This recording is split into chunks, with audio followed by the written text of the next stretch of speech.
Olá, moçada. Vamos dar início agora à nossa oitava aula, né? Nosso oitavo encontro aqui, através, né, das gravações, dos vídeos chamados assíncronos, né? Então vamos dar início aqui ao nosso vídeo. E o objetivo, né, é apenas, como vocês sabem, fazer comentários que me parecem importantes e comentários centrais da discussão que a gente fez na semana anterior, tá? Então vamos lá, o que é que nós fizemos, né, na semana anterior? Nós entramos num novo texto, né, do Ernest Cassirer, chamado A Conquista do Mundo Histórico, que é o quinto capítulo lá da filosofia do Iluminismo, certo? Nesse capítulo, né, o Cassirer ele traça ali, né, uma narrativa, eu diria, histórico-sistemática. Eu, inclusive, já expliquei para vocês basicamente o que, é que são essas duas coisas, né? Então ele faz ali uma narrativa histórico-sistemática desse período da filosofia moderna, né, do pensamento moderno, em que nós encontramos, né, ou que localizamos o surgimento, né, das ciências culturais, né, as chamadas ciências não naturais, né, que para nós hoje é bem conhecido como ciências humanas, né. Então, o objetivo desse texto, né, da nossa discussão a partir desse texto, é basicamente que a gente tenha aí uma ideia de como é que se deu esse movimento, né, eu diria, histórico-conceitual, né, da ciência no que diz respeito ao seu desdobramento para uma outra área que não era a área relativa ao conhecimento da natureza, certo? Essa área, né, relativa ao conhecimento da natureza já estava bastante consolidada, né? Uma ciência da natureza que nós pensamos aqui como grande, né, eu diria, modelo de ciência da natureza é a física, e agora uma física matematizada. Né? Nós vimos que a ciência, na modernidade, a ciência da natureza, ela se fundamenta a partir de um outro método, e esse método é o método matemático. Certo? Só que o desenvolvimento desse método matemático, ele, já no começo da modernidade, ele não se restringiu, né, à física. Né? O método matemático, né, o que o próprio Cassirer chama em um outro texto, lá na Lógica das Ciências Culturais, que ele chama de panmatematicismo, né? Esse panmatematicismo, ele abarcou não só o conhecimento da natureza, mas, né, o conhecimento de uma forma geral. Né?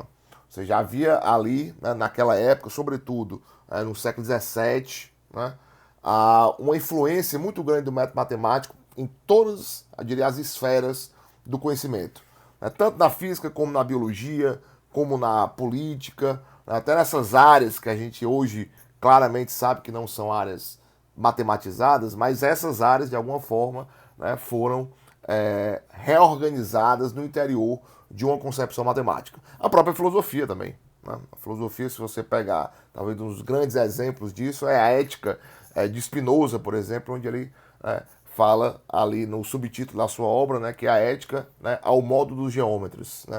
Ou seja, se trata de um tratado de ética que vai ser explicitado, né, que a sua exposição vai ser ao modo dos geômetros. Então isso já mostra, né, ali fortemente na modernidade, né, uma influência, né, do método matemático em todas as esferas do saber, certo? Então esse texto do Cassirer vai começar a contar essa história, né, de como é que essas ciências culturais, que essas ciências humanas começam a se formar, certo?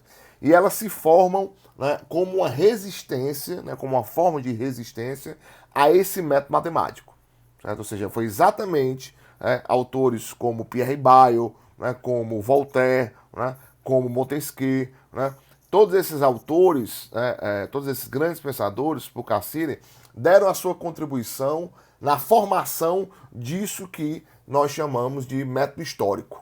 Né? E que, portanto, podemos também agora falar de um mundo histórico. Né?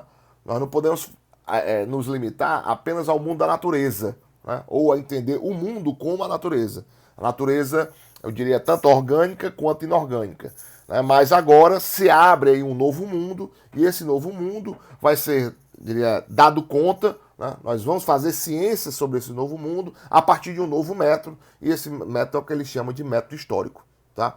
Então, todo o esforço desse texto é que vocês, né, compreendam a partir dessa exposição esse movimento, né, eu diria, da razão, né, da razão humana, né, de se desdobrar, né, em outras formas de ciência a partir de um outro método que não o método matemático, certo?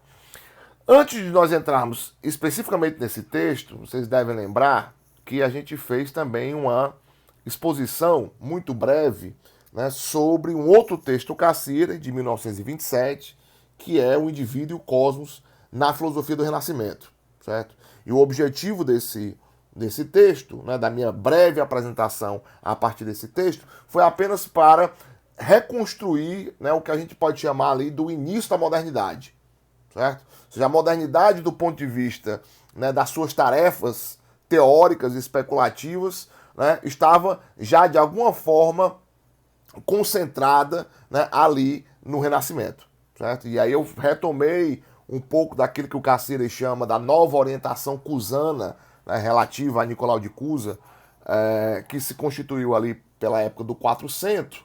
E aí, nesse período, né, eu diria, a questão fundamental da modernidade, né, estaria posta, né?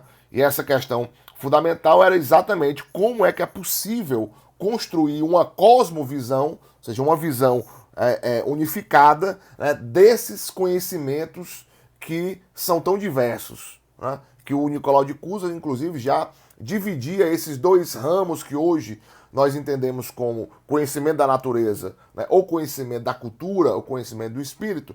O Nicolau de Cusa já situava isso aí naquilo que para ele era o que restava a se conhecer, que era o âmbito da criação. Ou seja, só é possível um conhecimento objetivo, né, daquilo que Deus cria, né? Então Deus cria tanto o homem, que em certo sentido também é criador, como Deus cria também a natureza. E essas duas criaturas correspondem a essas duas grandes esferas a serem exploradas e a serem conhecidas. A outra esfera que não era possível conhecimento é a esfera teológica, né? Ou seja, não é possível conhecer Deus porque Deus é um ser infinito que está fora das relações causais e está fora das relações espaciais. Então, nesse sentido, Deus não pode ser conhecido, né? Isso já estava lá em Nicolau de Cusa. Se Deus não pode ser conhecido, resta o quê? Então resta tudo aquilo que corresponde à natureza e resta tudo aquilo que corresponde à própria produção humana, certo? E essas produções humanas são as mais diversas possíveis, né?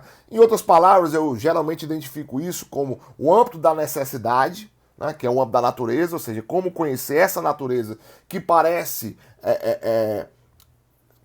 se expressar, né, a partir de regularidades, né, das leis naturais necessárias que parecem fundamentar essa natureza. Então, esse é um âmbito, né, a ser pesquisado pela ciência, e é um outro âmbito que diz respeito à liberdade, né, a esse homem criado e também criador, né, que é livre para agir, é livre para produzir, em certo sentido, para além, né, das leis naturais, das determinações naturais. Ou seja, ao mesmo tempo em que se identifica, né, uma necessidade da natureza, ou seja, a natureza está sempre respeitando leis, né, e a tarefa da ciência seria desvelar essas leis, em certo sentido. Por outro lado, né, há também todo um mundo humano, que é o mundo da cultura, que é um mundo criado, né, e produzido pelo homem, né, e que também, eu diria, produz os seus próprios objetos e, portanto, produz o seu próprio mundo. E aí abre-se também um novo campo, né, para a pesquisa racional, né?